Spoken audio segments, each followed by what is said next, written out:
Aloha and welcome to the In Proximity podcast. I'm your host, Leslie Marie, and today I'm going to be sharing with you my 5 a.m. workout and morning routine. This has really helped catapult my 2025 year.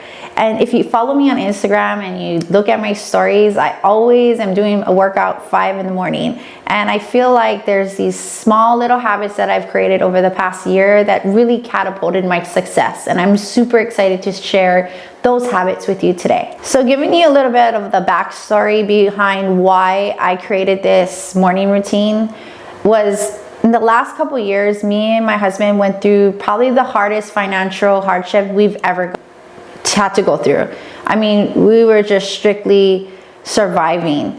And to be completely transparent with you, there were just times where it tested our marriage. It really tested ourselves as people and our character. And so we really had to take a good look at ourselves. And I felt like the only person I really had control over was myself. So I created this morning routine to really catapult my success in 2025.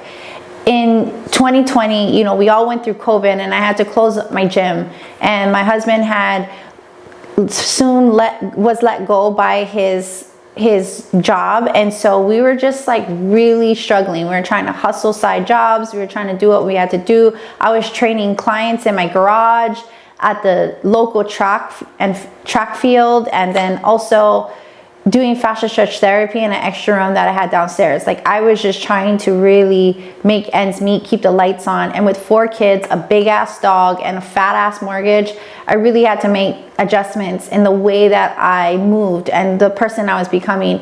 And in 2025, I really made a decision that I wasn't gonna let my circumstance really define my success. And I've created this routine, and I live and swear by it, and I try to share as much as I can, even through my Instagram stories and my TikToks, about how impactful this has made in my own life. And I hope this adds value to yours. So the number one habit that I created in the morning was working out, exercising. As you know, I'm a trainer. I've been doing this for 15 years, and I'm a huge believer that that's just gonna really set the tone.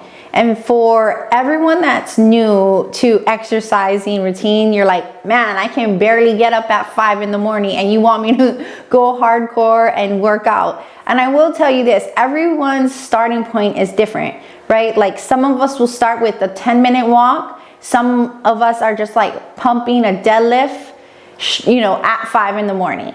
So it really just depends on you creating that habit. That's the most important thing. Because why people don't stick with exercise isn't because that they know it's not beneficial. They know it's beneficial. It's because they never created the habit and the actual award to the habit. So for example, if you set your habit to go out for a 10-minute walk every morning, the reward is that you feel energized, that you feel like you accomplished something from the moment you got up. So I encourage everyone to just do and pick one movement activity in the morning. It can be as simple as stretching, getting your joints ready and mobilized for the first 10-15 minutes the moment you wake up. And if you're like me, I'm super hardcore. Like, I need to feel like my muscles and tissues are kind of sore. I have lactic acid buildup to make me feel like my body is changing. So I have a habit of working for an hour a day. And this could be as simple as just doing an isolated workout, right? I don't have to do a full-on big lift of like squats and deadlifts. Maybe that day is my low day where I'm not trying to push my PR. I just want to get a workout in. I just want to move my body. So I think if we tend to create the habit, and whatever that is for you, you just got to continue doing it. And I have to tell you, like, when I exercise in the morning, it really does create this flow state through the rest of the day. I'm more energized. My skin looks great because it's glowing, probably because it's sweating, but I really knocked out that part that can easily get lost throughout my day because I'm super busy as a mom of 4. I have clients back to back throughout the mornings and in the afternoons, and then I'm shuffling kids here and there. So it's really essential for me to knock out the things that can easily get lost in my day. So habit number 2 is journaling, meditation, and visualization. This has created such a big roadmap in how I operate and how my day flows. You know, I use this journal every year. I buy a new one from like TJ Maxx or Marshalls or Target, and one that I vibe with, and I decided to just make sure that I was intentional about all my goals and everything that I wanted to do, the people I wanted to meet. And I tell myself, okay, I'm gonna fill all of my goals and intentions in this particular journal. I think I've been doing this since I was young and little, but now the content in which I write in these journals are a lot different than when I was like 12, right? So I'm writing down goals in here. I'm writing down intentions, prayers, just shit talking. Sometimes I'm irritated with a kid or I'm irritated with my husband, and I really need to write it down because I can't always talk to somebody about it, and I don't want to shit on my friends or my family members. So I tend to just like journal it. This has helped me so much. I can't even tell you that everyone like rolls their eyes. They're like, oh, journaling, because it takes time and it takes self-reflection. And that's probably the hardest part, is looking at ourselves in the mirror and saying like, man, this is something I could improve on. Or yeah, I really handled this situation really crappy. And when me and my husband were going through our hardship, there were so many times where I would state like affirmations. That's a big one, because so many people want to use them, but affirmations don't work unless the actual work is being done.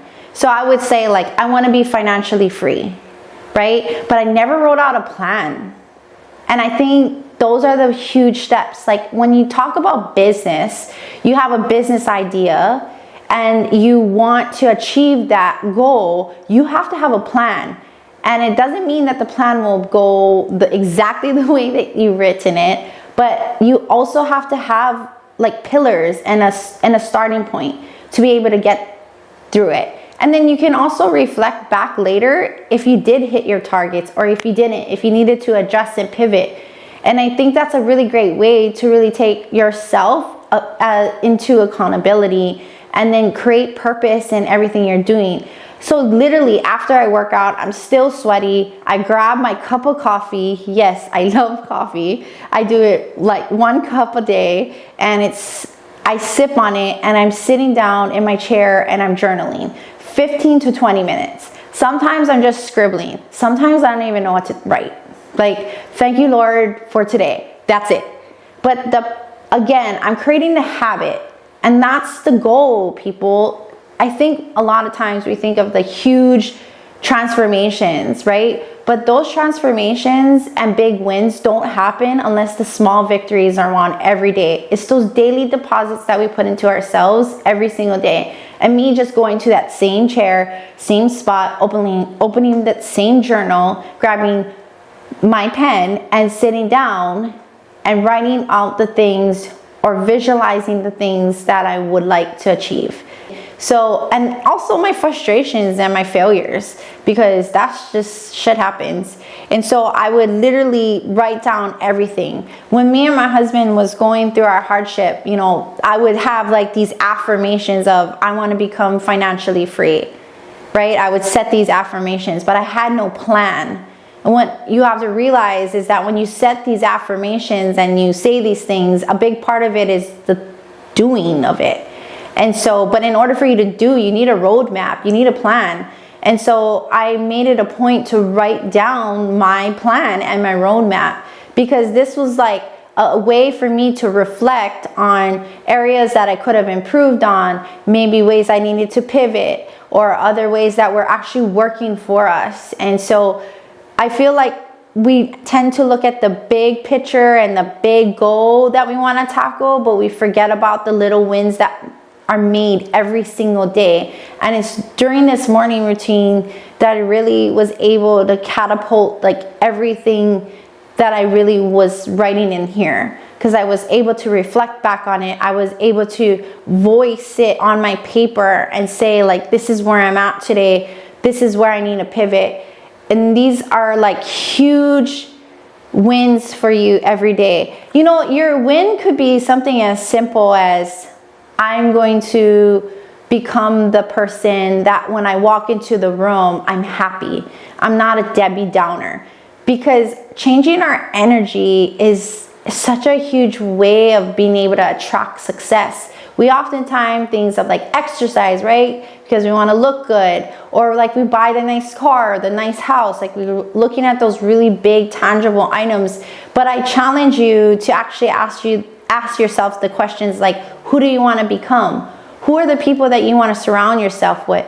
Where are the places that you would go if you became this successful person? What are the things that you would do if you were able to acquire this particular goal? So when you're talking about and sitting with yourself on like, what am I supposed to be journaling? These are just a few examples to give you when you're journaling and you're reflecting. I use this acronym EAT: elevate, activate, and tackle.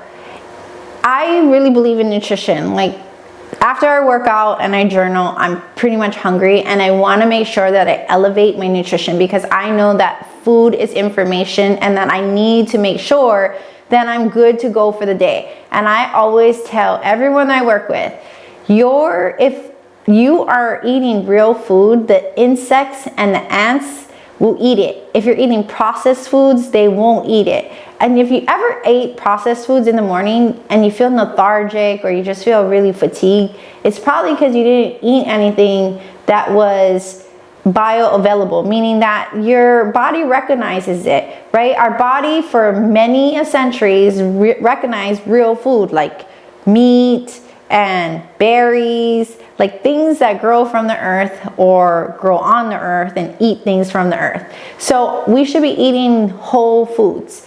I don't really like to get technical about it on like exactly what you need to eat. I think the best starting point is just making sure that you're eating really good quality foods.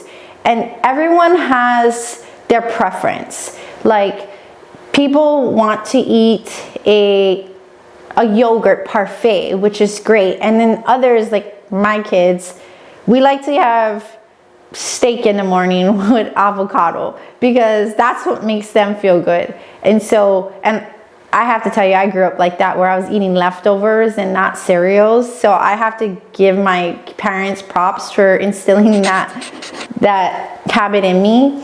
And then also activating. I activate my household. I gotta get them going. They gotta go to school. I gotta go to work. We got people to see, places to go. And so it's important to get everyone up and going on a routine the moment they wake up. And T is for tackle. Tackling the hardest and sometimes small things that can just slip through my day. Returning phone calls, returning text messages, sending out an email, getting started on a Canva poster, making sure that I have a Instagram post set up or a TikTok post set up. Like, these things can get away from me throughout the day, and I want to be able to make sure that I'm getting it done so that I stay consistent. And it just makes me feel good when I accomplish even the smallest things. So I would ask Sandy, what is it that you do to make you have the lifestyle that you have? And the first thing she said was, jokingly, that first of all, I don't have 4 kids that I'm raising. All my kids are grown. Second of all, I use my investments to help fund the things I really want to do. And third, it's the habit of saving. And I just thought to myself, man, I've been trying to save. You know, if you're like me, how I was, I wouldn't make it an automatic deposit into my savings account. I would be like, oh, maybe I'll just put 200 this week or 300 that week. It had to become a habit where it was automatic. And I had to get out of the survival mindset. And when things are tight, you automatically think, oh, I really need that $100. Or that $50 is gonna put gas in my car. And let me tell you, when you are looking at your bank account, you learn to adjust. You go and make ends meet however you need to. And during this time that me and my husband was going through, I knew that I needed to create the habit, right? We needed to create the habit of just saving money for that day that another rainy day that we'll have in the future, because it's inevitable that life and that you have to know how, you have to have a buffer. To think that you're always gonna have really great seasons in your business or in your job and nothing's gonna happen is really naive. And so one of the biggest gifts I learned over this year was financial literacy and being in the habit of saving and then learning to invest. So I'm really excited because she's gonna be on in proximity soon, and she's gonna share so much wisdom and knowledge. But the third gift that I got over this year was really learning my value and my worth, because I needed to be successful myself in order for me to attract other successful people, and just validating like who I was. And sometimes we have these old scripts that we've told ourselves that, oh, you know, I'm not smart enough, or I graduated, it took me so long to graduate college, or I didn't graduate with my degree. You know, I went for a second degree and I didn't even finish it because I was so busy building a business and raising kids. And, you know, we have all these old scripts that we've kept telling ourselves and why we are not able to do something, and that's really held us back. And so this year, my biggest gift was like my own self-talk, like telling myself, yeah, I'm going to open this, or I'm going to do this, or I'm going to start the podcast. And I did it. Like claiming every single thing that I wrote down in that journal. You know, we oftentimes just want to look at the big things that we're going to obtain and the big goal, but it's the small little things that we do every day that I always count as wins. And I make sure that I really stay in it. Like in the moment that I successfully filmed a episode, like feeling good about it, and driving in my car and feeling really good about it to myself, not to anyone else, but to myself. And I feel we don't oftentimes do that. We're so caught up in, oh, I could have done it better. And we're so negative about, oh, well, I'm not here. I should be there already because I've been putting all that work. And over this course of the year, I learned to really speak to myself differently, walk into rooms really differently. Even the way that I look at a setback, you know, I would oftentimes not only blame maybe other people, but I would also take it to account like I am stupid, or I am dumb, or I'm not good enough. Third habit is, and I use this acronym EAT, E-A-T, because I love to eat, but E is elevate, A is for activate, and T is for tackle. I love to eat in general, like I love food. So obviously after journaling, the next thing we're gonna do is eat, like something in terms of food. And I really believe in eating whole foods. But when I talk about elevating myself, I'm talking about really being able to think about the micro decisions that we make. So what am I putting into my body, right? Like if this is gonna give me an edge on how I feel and my energy feels, I'm gonna make sure that I eat really great whole food proteins. So I'm eating pasture-raised eggs in the morning. I'm maybe eating a grass-fed steak from the leftovers the night before. And I'm having like blueberries and raspberries in the morning, avocados. But I just think about like when I'm looking at my plate, how can I elevate the nutrition coming in? You know, I work with a ton of athletes and women in general. And so the biggest question I get is like, can you help me with what I eat? And the first thing I tell them is just eat real food. Like if the insects are eating it, then that's real food. You shouldn't be neglecting that. That's your body's way of actually recognizing the different nutrients, it's so easy for your body to recognize it. If you're eating processed foods, those are they're overly processed, so your body doesn't recognize it as energy or fuel. So it's really hard to utilize it as energy. And most times when you eat processed foods, you'll feel lethargic, you'll feel really tired and fatigued by the time it's 10 or 11 a.m.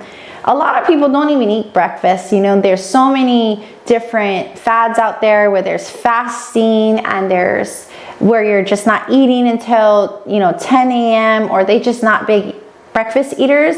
But actually, science shows that people who eat breakfast, and I want to even go further to say if they're eating a whole food breakfast, that's actually going to keep them more satiated, which means you're going to be feeling more satisfied and full. So you're not like snacking on the crappy things, like more carbohydrates than you should be. And also makes you make better decisions with your food throughout the day if you have a really good meal. Because when you have one solid habit that you created, right, and then you go on to the next solid habit, which is, okay, I'm going to eat really healthy right now. It's a cascade of habits that you create throughout the day. It's almost like, oh, I don't want to really mess this up because I've already did something really good for myself. And if I eat this like cookie in the morning, that's just going to like defeat the whole purpose of me working out. So I like to make sure that I'm elevating my plate in the morning, elevating my kids when they're in the morning with me, because God knows when they go to school, maybe their friends got chips or snacks that I never packed them and they're going to eat it. So making sure that we all are elevating our nutrition in the morning. And then A, it stands for activate. This is when I'm waking up my kids, and it's a simple aloha kakayaka, or good morning alakai, good morning Anu, good morning Kavena, good morning Lulu. It's where I activate everyone in the house because we got to get going, right? There's things that need to be done, places to go, people to see. We always have a routine. And again, this goes back to habit building. I think I've created this habit way before I created habit 1 and 2. Because as a mom, you just think about everybody else versus yourself. And I wanted to make sure that I instilled that with my kids. So that is a huge habit that I've created with my kids. Like they know they have to activate, get up, and get going. And the T stands for tackle. So this is where I'm tackling like things that can slip through the day. I'm super busy. My phone's always going off. And I have a ton of clients. I have moving parts in my business. And I just want to make sure that I'm addressing everyone in the morning. And so if you work with me, like I can text you as early as 5. Because I want to make sure that I text you before I forget. Because later on in the day when I'm shuffling kids or working, I'm not going to remember. So I try to tackle my phone calls or sending out invoices, sending out reminders. Maybe I have to put out an Instagram post or a TikTok post. I'm making it an intention to tackle things that can really get by me throughout the day because stuff happens, right? And then also what I mean by tackle, and I use a lot of sports analogy because I love sports, and that's the reason why we started in proximity. But when I think about tackling, I'm not just gonna go soft with it. Like I gotta go hard with what I do. And I think when we have that metaphor in place, it really secures the play from happening, right? Like the mistake from happening is if we tackle the hard things. Sometimes I'm even like starting a Canva poster, and that shit is hard for me. Like I'm not creative like that, but I try to start it and tackle it in the beginning of my day because my mind is clear. I don't have a bunch of distractions going on, and I know that I need to get it done. So I use the metaphor eat. Elevate your nutrition. A, activate yourself, your household, your family. And then T, tackle all the things that need to get done first. So I started in Proximity Podcast, and I was so determined to sit down with really successful people. And today I wanted to share with you my success, because in order for me to have attracted these other successful people, I had to be attractive myself. And I can tell you the benefits that come from this morning routine that I've witnessed myself, but like millions of other people around the world that do a morning routine. There's so many books to read on it. I'm gonna kind of suggest a couple. 5 a.m. Club is one. The Power of Habit is the second one. And if you ever like listening to audio books, Jim Rohn is probably my all-time favorite motivational speaker. This is for athletes, this is for entrepreneurs, this is for anyone that just wants to be better. You know, we tend to just like think about ourselves, and we have to also take a good look and listen to other people that done it and walk the path. And I think we can take a lot of golden nuggets that they leave with us and apply it to our own lives. But what I really learned through this whole time was that receiving is something that you need to practice. What I mean by that is, I grew up in this Asian household. My mom is part Japanese, part Filipino. And part of Asian culture is to be humble. And so when people would compliment me, I would be like, oh, no, no, no, or, oh, that's okay. Oh, you know, just really not receiving the compliment and not receiving what was given to me, because I didn't want to come off like I was overly cocky and confident. And so I've learned to receive the praise, the money, the help, because that's a big part of being successful, is to be able to receive it. And, you know, a lot of people have a really different misconception about receiving. They think it's like being selfish. But I think when your intentions and your heart and your character is in line with the fact that you just really value yourself, and that you really believe that you're worthy to be in these spaces and in front of these people, you operate that way. It's not cocky, it's not being overly confident, it's just like who you are.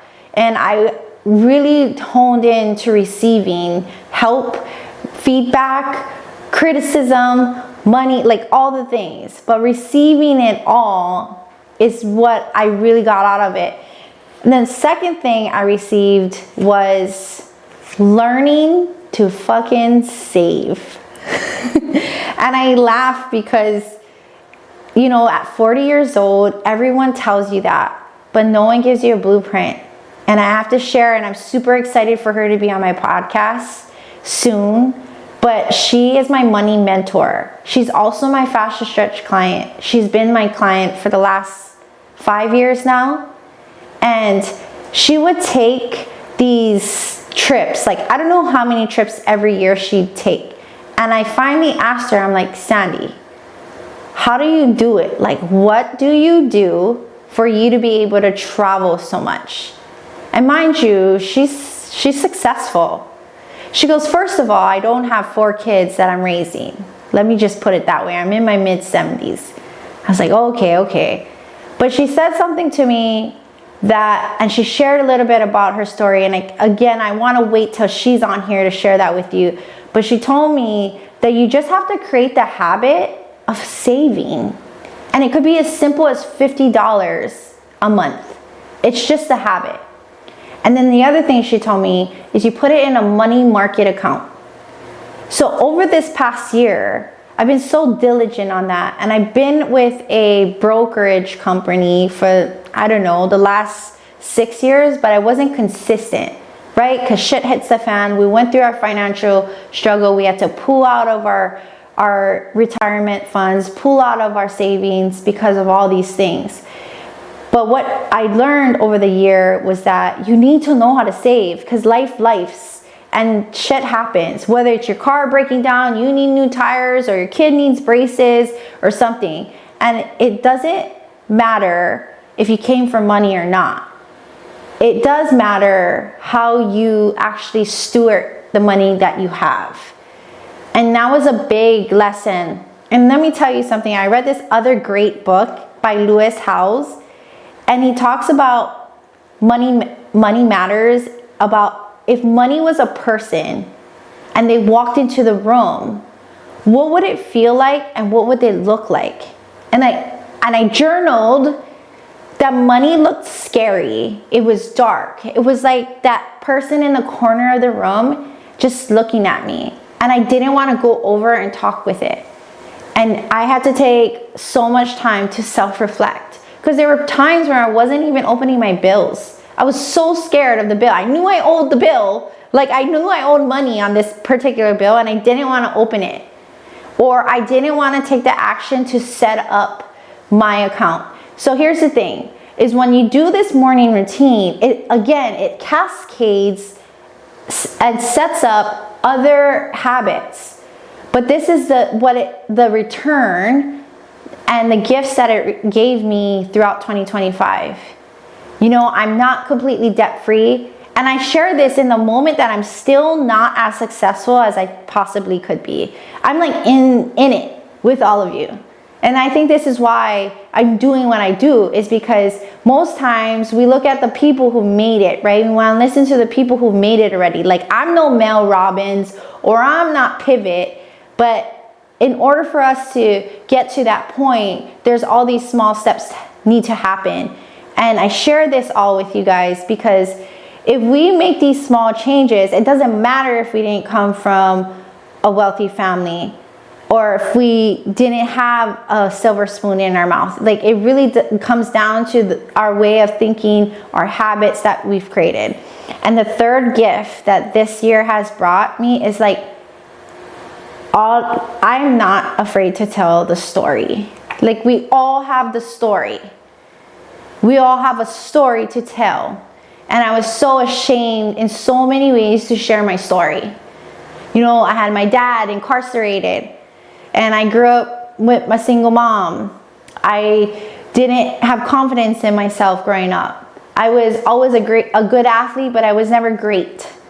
You know, it took me 6 years to graduate college, only with a bachelor's in something I don't even use today, in psychology, right? And then failing with my business and not having a dime after that. And then going through really hardships through financially with my husband, my marriage like on the rocks because we had this financial tension between us.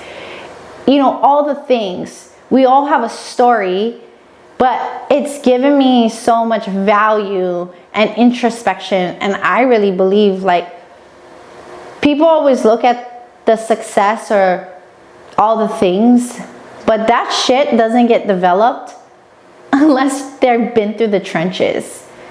Like, this stuff that is of value does not happen when you are successful. It happens when you are at your lowest points, because character is built. It really shows you who you are and who you're not.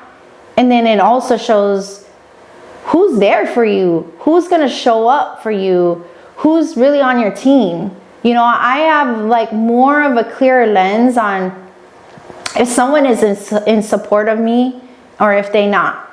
And that has really helped me grow as a person, because we always want to be nice and we don't want to rock the boat and we don't want to create tension. But that's where things needed to change. Things needed to change by the way that I operated.